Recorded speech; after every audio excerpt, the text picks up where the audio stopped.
দ্বিতীয় ম্যাচে ব্রাজিল ফিরল নিজেদের চেনা সাম্বা ছন্দে। নিন্দুকের জবাব দিয়ে দেখিয়ে দিল কেন তারা সর্বকালের সেরা ফুটবল টিম।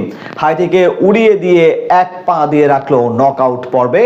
শুরু থেকেই শেষ পর্যন্ত ম্যাচে প্রতিটি মুহূর্তে রাজত্ব করেছে ভিনিসিয়াসরা।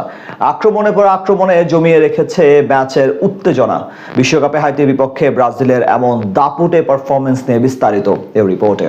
মরক্কোর বিপক্ষে ড্র করার পর আজ হাইতির বিপক্ষে জিততেই হতো ব্রাজিলের। গুরুত্বপূর্ণ ম্যাচে শুরু থেকেই আক্রমণাত্মক অ্যাপ্রোচে খেলতে থাকে সেলেসাওরা। যদিও শুরুর 10 মিনিটে তাদের চোখে চোখ রেখে জবাব দিচ্ছিল হাইতি। ম্যাচের 12তম মিনিটে এগিয়ে গিয়েছিল ব্রাজিল। ডান প্রান্ত থেকে রাফিনিয়ার দুর্দান্ত কিকে বল জালে জড়ালেও অফসাইডের কারণে বাতিল হয়ে যায় সেটি। খানিক পরে দানিলুর বাঁকানো বল খালি জায়গায় আরো একবার পেয়ে যান এই বার্সা ফরওয়ার্ড। গোলকিপারকে একা পেয়েও সেখানে গোল করতে ব্যর্থ হন তিনি। দলের এমন বিপর্যয়ে দায়িত্বটা নিয়ে নেন ভিনিসিয়াস জুনিয়র। একাই বল নিয়ে কাটিয়ে ডি বক্সের ভিতরে ঢুকে শট নেন তিনি। সেটি হাইতির গোলকিপার প্রথমে প্রতিহত করলেও ফিরতি বলে ম্যাথিউ কুনা গোল করে এগিয়ে দেন ব্রাজিলকে। সাথে সাথে উল্লাসে মেতে ওঠে সমর্থকরা। 29 মিনিটে আরো এক সহজ সুযোগ মিস করেন রাফিনিয়া। এবারও একা গোলকিপারকে পেয়েও গোল করতে ব্যর্থ হন তিনি। প্রথমার্ধে তার এমন একের পর এক মিস হতাশ করেছে সবাইকে।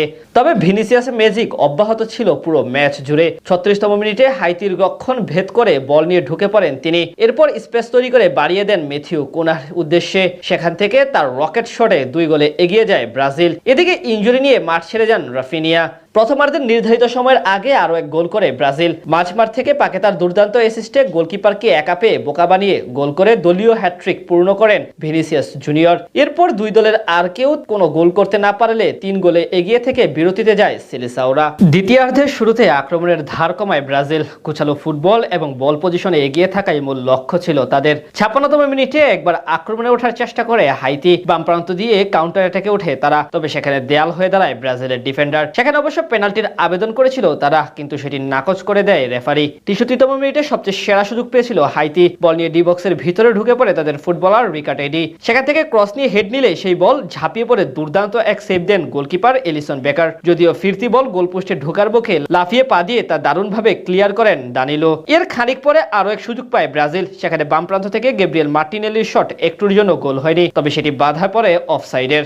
মাঝে আরো কয়েকটি আক্রমণ ও পাল্টা আক্রমণ চলে দুই দলের মাঝে। 78তম মিনিটে আরো এক গোল করে ব্রাজিল দল। এবার স্কোর শিটে নাম তোলেন বদলি হিসেবে নামা এন্ড্রিক। তবে অফসাইডের বাধার কারণে গোল থেকে বঞ্চিত হন তিনি। গোল করার পর তা বাতিল করে দেয় অ্যাসিস্ট্যান্ট রেফারি। এরপর আরো বেশ কিছু আক্রমণ করে ব্রাজিল দল। বিপরীতে হাইতিও ব্যবধান কমানোর সর্বোচ্চ চেষ্টা করে, তবে সেখান থেকে আর দুই দলের কেউ গোল করতে পারেনি। ফলে শেষ অবধি প্রথমার্ধের সেই 3 গোলের জয় নিয়েই মাঠ ছাড়ে ব্রাজিল ফুটবল দল। এই জয়ে নকআউট পর্ব অনেকটাই নিশ্চিত হয়ে গেল 5 বারের বিশ্ব চ্যাম্পিয়নদের। অন্যদিকে আসরে বাদ পড়ার দ্বার প্রান্তে পৌঁছে গেল হাইতি।